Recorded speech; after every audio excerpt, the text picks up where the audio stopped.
देखिए simple harmonic motion सुना है कभी आपने नाम? कहाँ सुना है?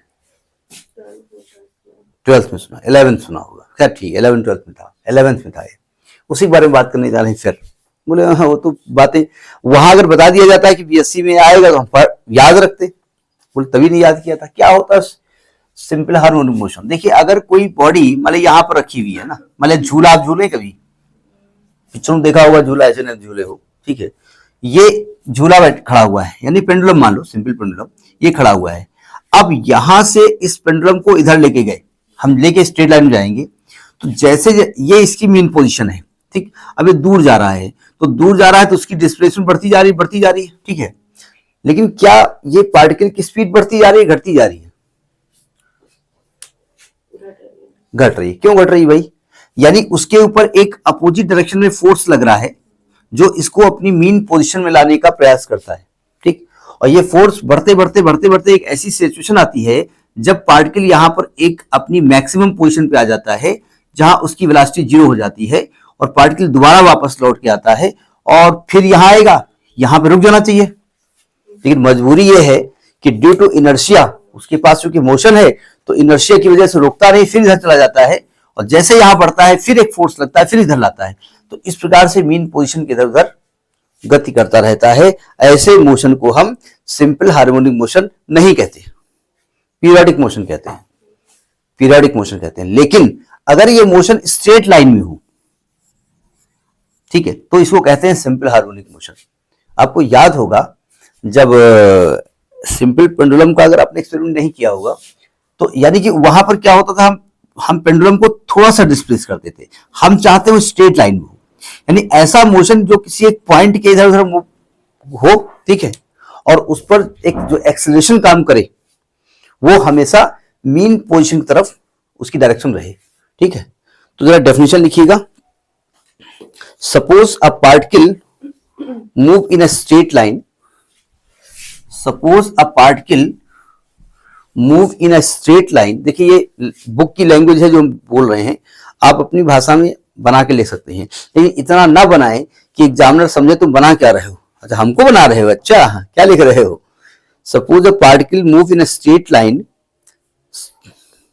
Under the action of force, under the action of force which varies with the distance, which varies with the distance from a fixed point, from a fixed point, bracket लीजिएगा mean position, mean position which varies from a fixed point, mean position लिख दीजिएगा, and is always directed towards that point, and is always directed towards that point, then the particle is set to execute a simple harmonic motion, then the particle is set to execute a simple harmonic motion। Language समझ में आ गई? अगर कोई particle किसी fix point, देखिए ये एक fix point है मीन पोजीशन, ठीक है, और वो हमने ये नहीं बोला कि कहां से स्टार्ट हो, स्टार्ट यहां से होगा, सिंपल सी बात है, यहां से स्टार्ट होगा और वो एक स्ट्रेट लाइन में इधर उधर मूव करे, ठीक है, और जब वो इस फिक्स पोजीशन के इधर जाए तो उस पर जो फोर्स एक्ट करे वो हमेशा उस अपोजिट मूव करे, अपोजिट एक्ट करे, ठीक है, इधर जाए तो फोर्स इधर एक्ट करे, तो ये इस मीन पोजीशन के इधर उधर मूव करता रहेगा, तो इसको हम सिंपल हार्मोनिक मोशन कहते हैं। समझ में आई बात नहीं आई? ठीक है, तो अब देखो जरा थोड़ा सा एक डायग्राम समझ लीजिएगा। हमने यहां पर ये माना है मीन पोजीशन है ना, ओ मान लेते हैं, और यहां से पार्टिकल गया है, ये इसकी मैक्सिमम पोजीशन है ए और इधर इसकी मैक्सिमम पोजीशन है बी। हम एक तरफ बात करेंगे तो पार्टिकल को क्या करेंगे, मीन पोजीशन से खींचेंगे और इसको छोड़ देंगे। अब इधर से आएगा फिर यहां रुकेगा नहीं, इनर्शिया की वजह से इधर जाएगा फिर इधर आएगा, इस प्रकार से मूव करता रहेगा। अब ये कहेंगे कब तक करता रहेगा? अनंत समय तक करता रहेगा, जब तक आप एमएससी पास करते तो करते रहेगा। ऐसा हो सकता है? हो सकता है, क्योंकि जब हम एक मोशन के बारे में बात कर रहे हैं तो हम ये मान के चल रहे हैं इस पर कोई अदर फोर्स एक्ट नहीं कर रहा है, फ्रिक्शन की वजह से रुक जाएगा, अलग की बात है, ठीक है। थोड़ी कहानी लिखो। Let O be a fix point, let O be a fix point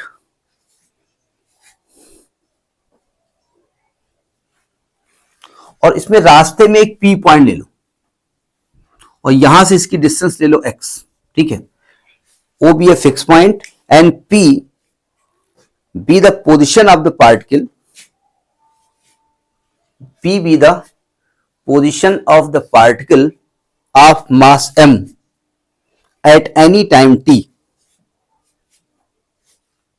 P is the position of the particle of mass m at any time t, where OP is equal to x, where OP is equal to x.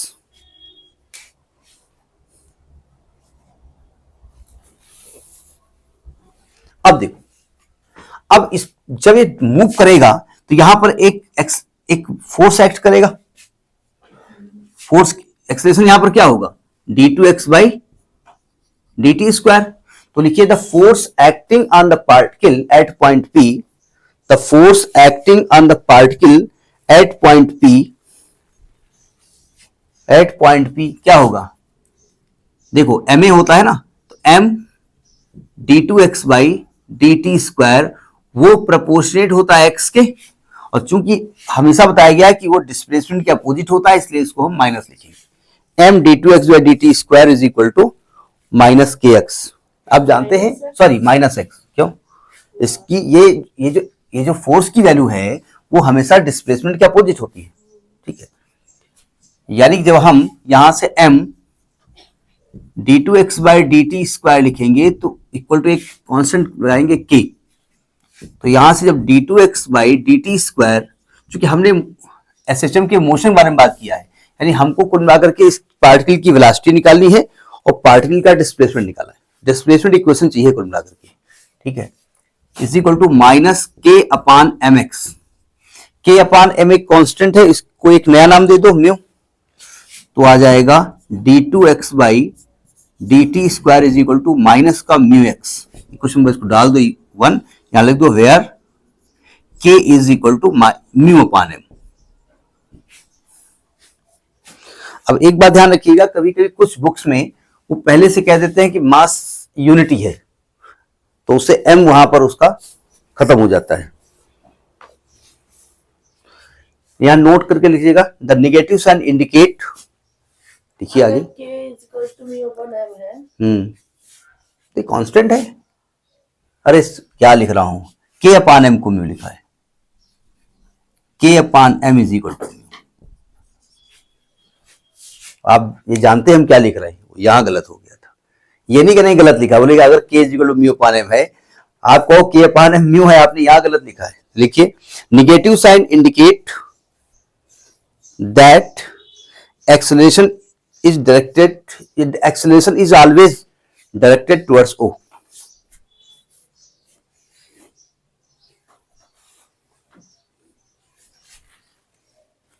देखो चूंकि हमको velocity निकालनी है displacement के term में, ठीक है, तो हमको एक टी को हटाना पड़ेगा, वेलोसिटी को डिस्प्लेसमेंट के टर्म में निकालना है और डिस्प्लेसमेंट इक्वेशन निकालनी है, तो आपको एक टी हटाना पड़ेगा।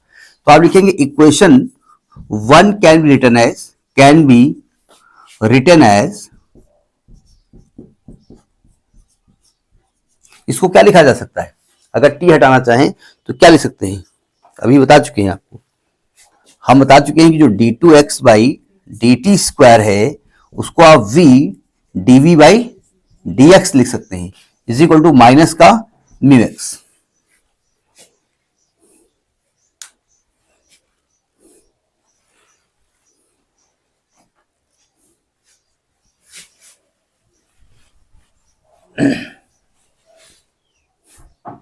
यानी ये हो जाएगा v dv by dx is equal to minus का म्यू एक्स। तो इसको हटा दिया आपने कुल मिलाकर के,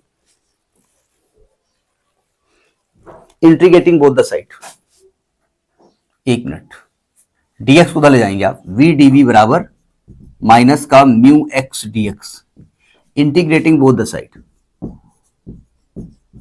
इंटीग्रेटिंग both the sides। तो इंटीग्रेट कर दो,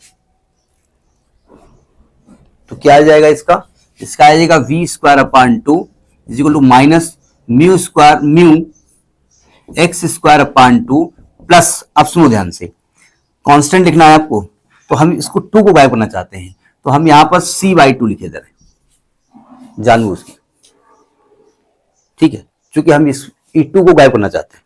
आप कहीं क्यों गायब करना चाहते हैं, ना गायब करो, आप सी लिख दो, लिख दिया सी आपने, जब 2 को हटाओगे जहां क्या आ जाएगा 2c, तो 2c भी तो नया कांस्टेंट है, तो हम c/2 लिखे दे रहे हैं, और बाद में अगले स्टेप में 2 को क्या कर देंगे, गायब कर देंगे, कर दो 2 को गायब, तो आ जाएगा v square is equal to minus का mu x square plus c, इसको इक्वेशन नंबर 2 डाल दो, where c is the constant of integration, where c is the constant of integration. अब इसको निकालने के लिए क्या करेंगे, हमने कहा था कि आप बाउंड्री कंडीशन लगा दीजिए, applying initial condition, applying initial condition,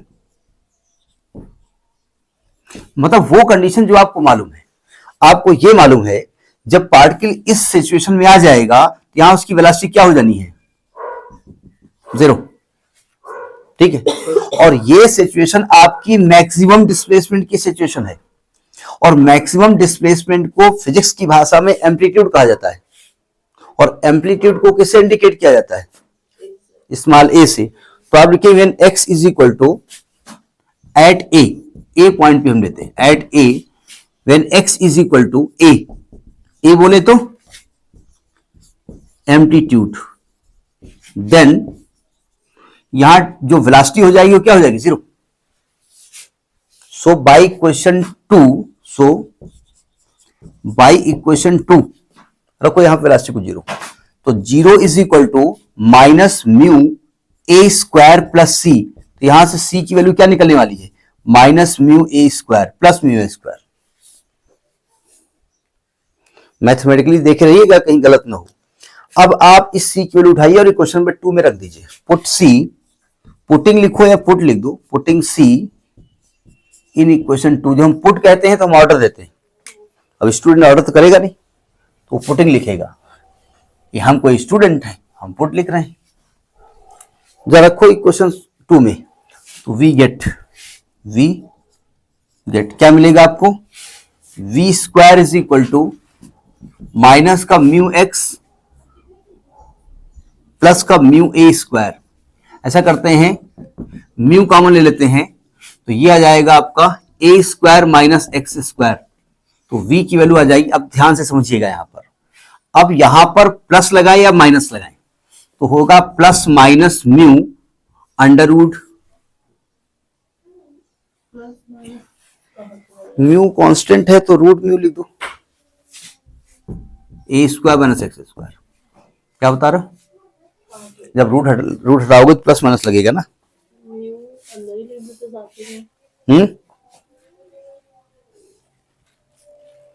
अब देखो जरा समझने की कोशिश करो, नोट कर लिया।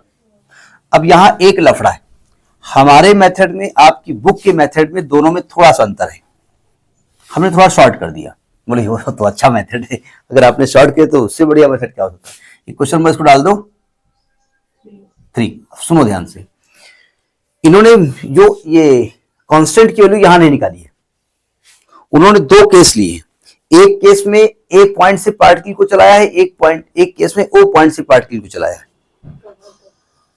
कहां तक से मतलब नहीं है, एक बार ओ से ए तक ले गए, एक बार ए से इधर की ओर लाए, ठीक है, तो वहां पर प्लस माइनस अपने आप से लगाया है, आप डायरेक्ट लिख दो, कोई दिक्कत नहीं है। अब यहां लिख दो case 2, special case number 1, note कर लिया, लिखो केस नंबर 1। हमने मान लिया कि सपोज पार्टिकल इनिशियली कहां पर था, ए पॉइंट पे था, तो लिखिए लेट इनिशियली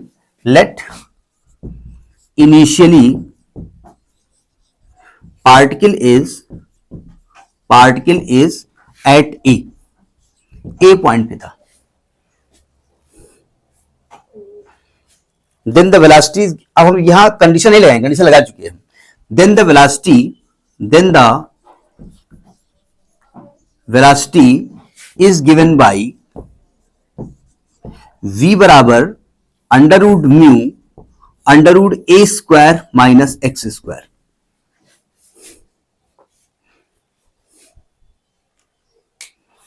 अब हम यहां प्लस लगाए या माइनस लगाए, ये दिमाग लगाना आपको, ठीक है।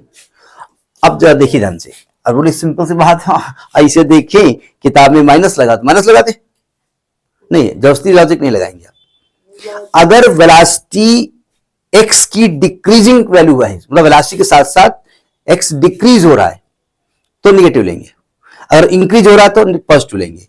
पार्टिकल यहां से चलना शुरू किया है तो एक्स डिक्रीज हो रहा है कि इंक्रीज हो रहा है, डिक्रीज हो रहा है, इसलिए यहां वी क्या लिखा है, माइनस। नोट करिए फिर आगे बात करें। लेकिन नेगेटिव साइन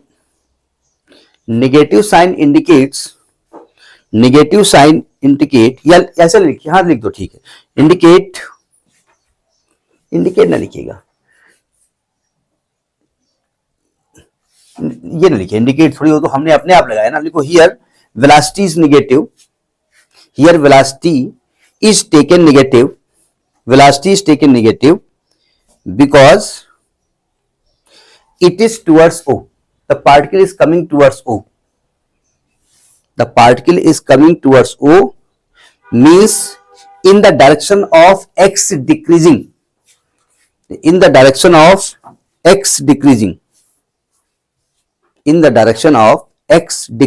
x डैश करके लिखो डिक्रीजिंग। जब वेलोसिटी x की इंक्रीजिंग की तरफ जाएगी तो वहां पर वेलोसिटी पॉजिटिव ली जाएगी, ध्यान रखिएगा, और डिक्रीजिंग तरफ लाएंगे तो निगेटिव ली जाएगी। तो ये आपकी वेलोसिटी का इक्वेशन हो गया, ठीक है। अब आपको तो ये केस याद रखिएगा, इसको हम सेकेंड केस में यूज करेंगे, ठीक है। अब देखिए ये क्वेश्चन में डाल दो इसको 4, इसको ऊपर लिख देते हैं, v is equal to minus under root mu under root a square minus x square, ये क्वेश्चन नंबर 4 आपने डाला। अब आपको तो इक्वेशन ऑफ मोशन चाहिए ना, x की वैल्यू चाहिए आपको, वेलोसिटी तो आपने निकाल ली, वेलोसिटी तो चाहिए वो तो निकाल लिए, भी हटा दे रहे हैं, ठीक है। देखो ध्यान से, equation 4 can be written as WRITTAN, written as, क्या इसको हम dx by dt is equal to minus under root mu under root a square minus x square ले सकते हैं। अब इसको हम इंटीग्रेट कैसे करें, ये x के फंक्शन इसके साथ ले आओ और dt को उधर ले जाओ, तो इसको माइनस को इसके साथ ले लो, कि उसके साथ ले लें, क्या करें, माइनस को उधर ले जाओ। इसको ऐसा करो कि रूट म्यू के साथ dt कर दो और माइनस dt इधर ले गए, dx के साथ under root a square minus x square कर दो और इसको इंटीग्रेट कर दो, इंटीग्रेटिंग बोथ द साइड।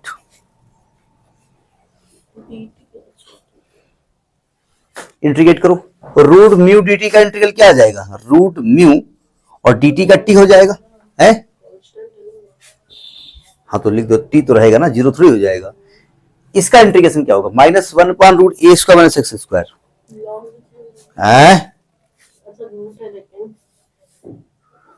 देखिए 1 upon under root a square minus x square. एक मिनट, अगर पॉजिटिव है तो इसका integral sine inverse x upon a होता है, अगर निगेटिव है तो cos inverse x upon a होता है। या तो माइनस लगा रहे थे, तो माइनस क्यों लगा रहे थे, तो ये, एक मिनट भाई, हम कह क्या रहे हैं आपको, अगर ये वैल्यू आती है तो इसका इंटीग्रल होता है साइन इनवर्स एक्स अपॉन ए, अगर माइनस होता है तो कॉज इनवर्स यहां होता है, तो माइनस टू यहां पर है तो आएगा कॉज इनवर्स एक्स अपॉन ए, ये इंटीग्रल हो गया। और एक कांस्टेंट आएगा, उसको प्लस बी मान लो, जहां बी क्या है, इसको इक्वेशन में डाल दो 5, where b is constant of integration, ठीक है। अभी पार्टिकल पहले केस में जब ए से चलना शुरू किया है तब के बारे में बात हो रही है, अभी ओ से बाद में चलाएंगे, देखो ध्यान से, तो निकालने पड़ेगा, मतलब कोई टॉपिक प्रूफ करोगे 10 मिनट में प्रूफ हो जाएगा क्या। अब applying boundary condition, initial condition, applying initial condition. देखिए जब पार्टिकल कहां से चलना शुरू किया है आपका, ए से आपने चलाना शुरू किया ना, तो शुरुआत में पार्टिकल कहां पे था, ए पॉइंट पे था ना, शुरुआत में ए पॉइंट पे था ना, यानी एट ए इनिशियली टी का मान क्या था 0 और एक्स का मान क्या था ए। सो बाई इक्वेशन 5 रखो टी का मान 0 is equal to cos inverse a upon a plus b, यानी कॉज इनवर्स 1 हो जाएगा, और कॉज इनवर्स 1 की वैल्यू क्या होती है 0, कॉज 0 1 1 होता है ना, तो 0 प्लस बी, यानी बी का मान क्या आ गया 0। सो बाई इक्वेशन 5 क्या होगा, root mu t is equal to cos inverse x upon a. अगर इनवर्स को हटाएंगे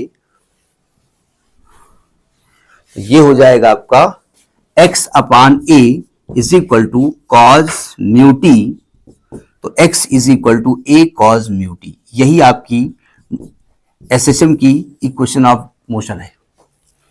ठीक है, तो लिखिए this is the equation of motion of simple harmonic motion.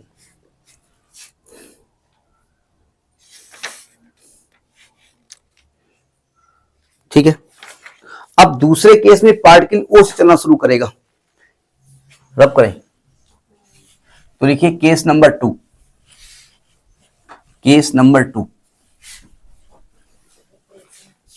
मतलब जब पार्टिकल ए से चलना शुरू किया था तो ये वाली एक्स थी इधर की ओर आ रहा था, ध्यान रखिएगा। केस नंबर 2 लिखिए, when the particle starts from O and moves towards A, when particle starts from O and moves towards A, then velocity is given by v बराबर, जिसको कि आप dx by dt लिखते हैं, वो आएगा mu under root a square minus x square.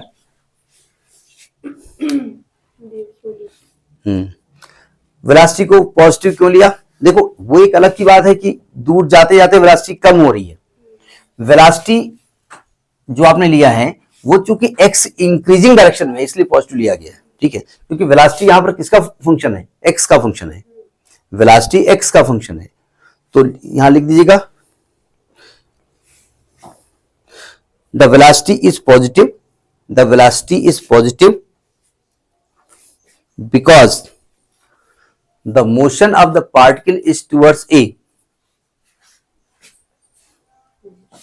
motion of particle is towards A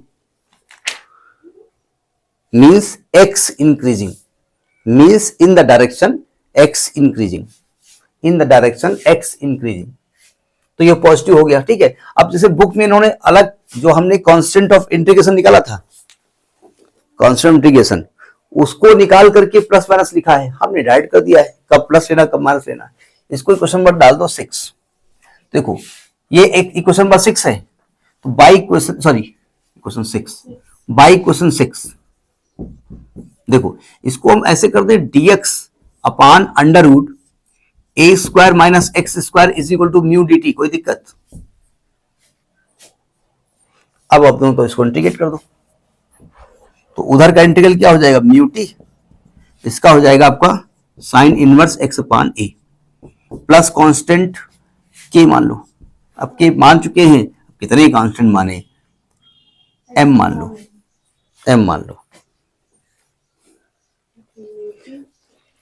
इसको question number 7 डाल दो, where m is the m ठीक मालूम है, where m is the constant of integration। अब इस constant of integration का मान निकालो, तो applying initial condition,